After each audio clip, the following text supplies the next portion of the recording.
자, 우리가 함께 볼 하나님의 말씀은 시편 88편 15절부터 18절입니다. 15절 말씀을 제가 봉독합니다. 내가 어릴 적부터 고난을 당하여 죽게 되었사오며 주께서 두렵게 하실 때에 당황하였나이다. 주의 진노가 내게 넘치고 주의 두려움이 나를 끊었나이다. 이런 일이 물같이 종일 나를 애우며 함께 나를 둘러쌌나이다. 주는 내게서 사랑하는 자와 친구를 멀리 떠나게 하시며 내가 아는 자를 흑암에 두셨나이다. 아멘. 우리가 방금 읽은 시편 88편은 오랫동안 해결하지 못한 고난을 놓고 부르짖는 어떤 사람의 기도입니다. 전부를 읽어보진 않았지만 1절부터 읽어보시면 이 사람이 얼마나 힘든 지경에 놓여 있는지 알 수 있습니다. 그 기도의 내용을 이제 뜯어보면 살아갈 힘이 조금도 남아있지 않고 죽은 것과 다를 바 없는 삶을 살고 있다. 주변에 있는 사람들도 나를 다 포기하고 떠났다. 나도 나를 포기하고 싶은 심정이다. 죽는 것이 차라리 낫지 않겠느냐. 하나님은 내가 죽은 뒤에 찬양을 받으시려고 이렇게 내버려 두시는 것인가? 왜 오랫동안 나를 도와주시지 않는 것인가? 이런 원망과 한숨 어린 기도가 시편 88편입니다. 그가 이렇게까지 부르짖는 이유가 무엇인지는 정확히 모르지만 우리가 읽은 15절을 보면 어렸을 때부터 이어진 어떤 질병일 수도 있겠다는 생각이 듭니다. 어려서부터 이 고난 가운데 있었는데 아마 큰 질병 가운데 살아온 사람이 아닐까. 그래서 이제는 다 포기하고 싶다. 너무 오래된 질병이라서 이것을 이겨낼 방법이 없어서 포기하고 싶다라는 고백을 하고 있는 것이죠. 이 병이 얼마나 오래되었고 지속되었는지 그의 가족과 주변 친구들도 더 이상 그를 돌보지 않고 떠나가고 있다. 긴 병에는 효자가 없다는 말이 있죠. 오랜 투병 생활로 자신도 지쳤고 주변 사람들도 지쳐버린 상황이라고 할 수 있는 것입니다.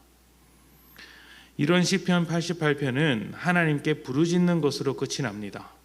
믿음으로 이겨냈다거나 그럼에도 나는 하나님을 찬양한다, 하나님을 예배한다 이런 말이 없습니다. 그냥 나 이러다가 죽겠네, 차라리 죽는 게 낫겠다 이렇게 한숨을 쉬면서 끝이 납니다. 그래서 더 와닿는 것일지도 모르겠습니다. 우리의 마음이 이와 같을 때가 더 많죠. 달라지지 않고 나아지지 않는 이런 상황이 우리를 지치게 할 때가 정말 많이 있습니다. 자, 그렇다면 변화되지 않는 이런 현실 속에서 우리는 어떤 믿음을 갖는 것이 좋을까요?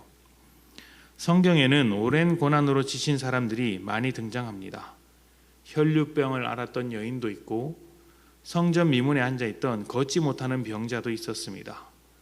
앞을 보지 못하는 사람, 귀신 들린 여인, 중풍병자, 한센병자와 같이 셀 수 없는 병자들이 오랜 질병 가운데 고통받았다라는 이야기가 나옵니다. 그런데 이 사람들은 모두 은혜를 받고 고침을 받았다라는 이야기가 있죠. 어제보다 더 나은 오늘을 맞이했다고 할 수 있습니다. 상황이 달라진 것이죠. 그런데 우리는 그렇지 못해서 하나님께 의뢰받은 인생이라는 말을 꺼내기가 쉽지 않더라는 것입니다.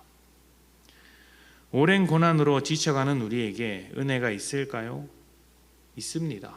어떤 은혜일까요? 우리가 받은 은혜, 우리가 상황을 이해하는 이 은혜의 눈을 바울로부터 배워야 합니다. 바울은 오래된 병을 고치기 위해서 기도했으나 거절되었다고 했습니다. 오히려 병이 있는 것이 너에게 족한 은혜다라는 응답을 받았습니다.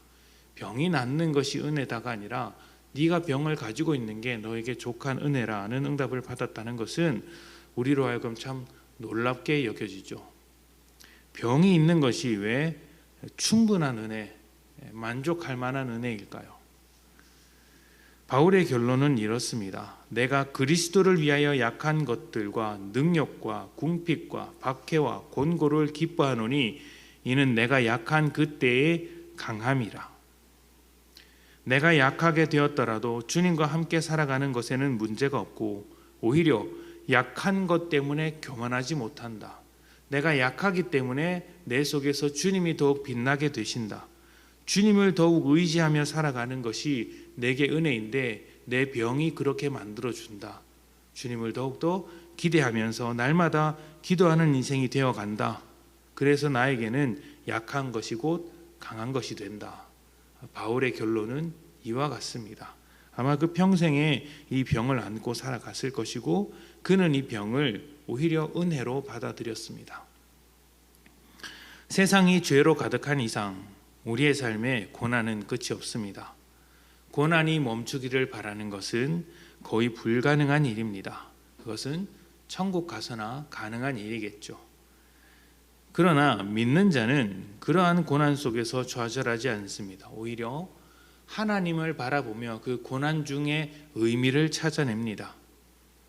삶의 의미가 없어지는 것은 고난으로 가득하기 때문이 아닙니다.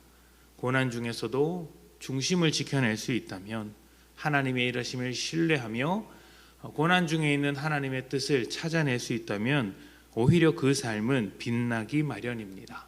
편안하게 좋은 것을 먹으며 입으며 사는 것보다 훨씬 더 빛나는 모습이 고난 중에 있더라는 것이죠. 사라지지 않는 고난을 원망하는 것으로 인생을 소비한다면 무엇이 더 좋아지겠습니까?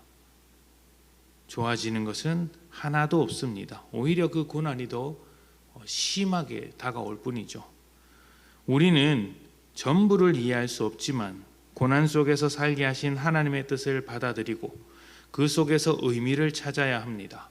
왜 나를 이렇게 병으로 살게 하셨는가? 왜 나에게 이런 일이 일어나게 하셨는가? 왜 이런 사람들 속에 파묻어 두셨는가? 억울함에 밀려들 때 그 억울함을 멈추고 의미를 찾으십시오. 하나님께서 나를 통해 어떤 일을 하려고 하시는가? 또 나의 무엇을 변화시키려고 하시는가? 하나님은 그 깊으신 뜻 가운데서 나에게 무엇을 바라고 계시는가? 그렇게 해서 나를 조금씩 변화시키고 성장시키며 조금 더 의미 있는 삶을 살아가는 것입니다. 그리고 고난 중에 의미를 찾게 되는 하나님의 뜻을 찾는 우리의 삶을 통해 우리 주변도 함께 하나님의 뜻을 발견하며 놀라움을 금치 못하죠. 저 사람은 어떻게 고난 중에서도 소망을 가지고 있는가?